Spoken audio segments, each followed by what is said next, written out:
Já faz um tempo que a gente vem falando de apego. Você por acaso foi ao dicionário verificar o que significa apego? Eu fui. Ligação afetiva, afetividade, estima e também algo que se torna obsessivo, obsessão. Qual dessas versões a gente, pode falar que é apego? Dom Miguel Ruiz Júnior traz para nós 5 níveis de apego e ele apresenta do nível 1 ao nível 5. Eu vou tomar a liberdade de inverter um pouco essa cronologia que ele coloca, porque ele coloca para gente o fanatismo como o último e o eu autêntico como o primeiro. Eu vou começar então a falar do fanatismo, depois eu vou falar da interiorização, depois da identidade, depois da preferência e por fim do eu autêntico, porque eu acho que para mim fez mais sentido. Eu acho que faz mais sentido a gente começar de trás para frente. E por isso eu te convido para que você esteja comigo em todo esse trajeto, em todo esse caminhar pelos 5 níveis de apego de Dom Miguel Ruiz Júnior. Bora lá?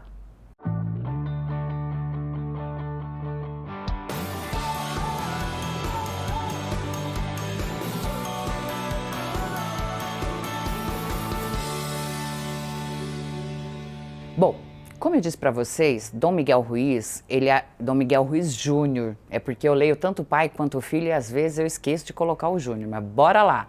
Quando ele fala pra gente dos 5 níveis de apego, ele começa pelo eu autêntico, mas eu optei por falar primeiro do fanatismo. O que é o fanatismo na visão de Dom Miguel Ruiz Júnior?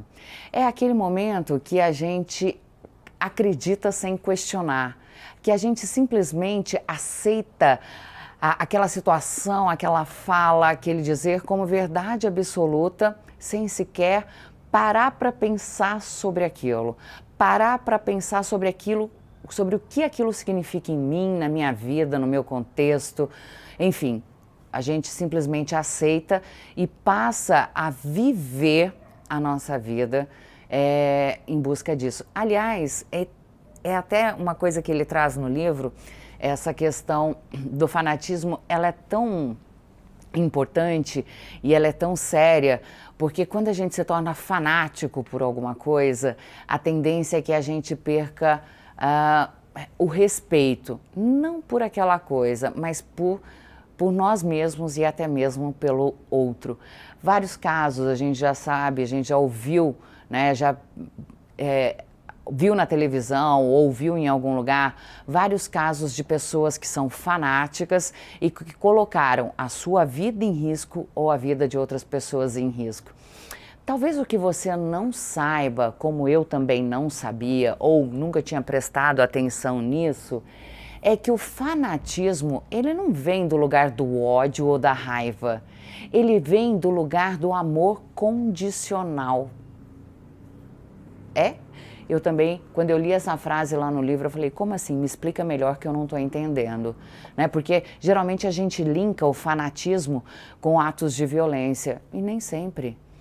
Quando nós, por exemplo, presenciamos alguém que tem uma questão com a alimentação, por exemplo, a anorexia, a bulimia, o que está acontecendo ali? É uma pessoa que em algum momento se perdeu daquele eu essencial e se tornou fanática pela sua aparência, fanática ao ponto de desrespeitar a sua fisiologia da necessidade da alimentação correta, da necessidade da nutrição.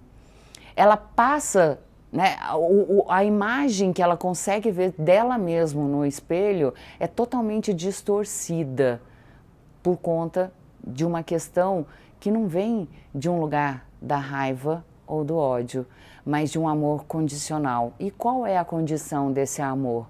Para que eu seja amada e aceita, eu preciso estar linda e magra. Quem de nós nunca passou por uma situação dessa?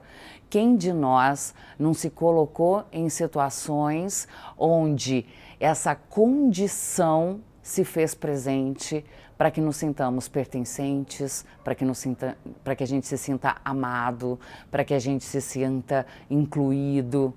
Quem de nós nunca fez isso? Quem de nós nunca aceitou uma definição, um conceito, uma fala, seja profissional, seja religiosa, seja ideológica, né? Algo que venha da filosofia também, como algo pleno e absoluto. Acontece que, como a gente já vem conversando há dias sobre isso, não são as respostas que nos transformam, são as perguntas e a nossa capacidade de fazer perguntas e nos colocarmos abertos para as respostas que irão chegar. Eu gosto muito de um conceito que vem da filosofia oriental, que é a mente do principiante. Quando a gente vai crescendo, amadurecendo, adquirindo mais conhecimento, a gente meio que se empodera de tudo isso e começa a ter uma relação com esses conceitos, com esse conhecimento um pouco mais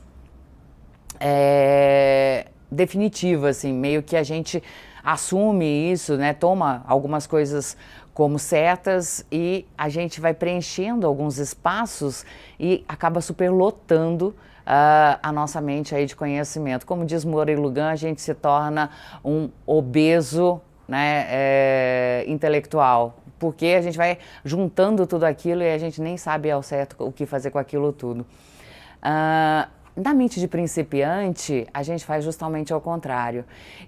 Quando eu vejo alguém falando sobre alguma coisa, sobre um novo conceito, quando alguém está me mostrando um novo ponto de vista sobre aquilo que eu já tenho um ponto de vista, eu simplesmente ouço, olho, percebo como uma possibilidade de algo diferente.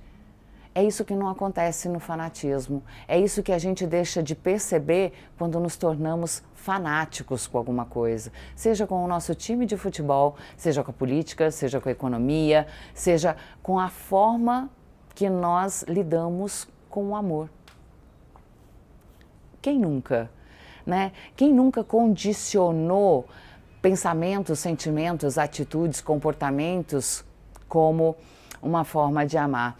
Eu me lembro de uma frase, né, de algo que o autor traz no livro sobre o fanatismo, de uma família que fez a opção pela alimentação vegana. E aí ele ressalta ainda no livro, nada contra a alimentação vegana, não é essa a discussão.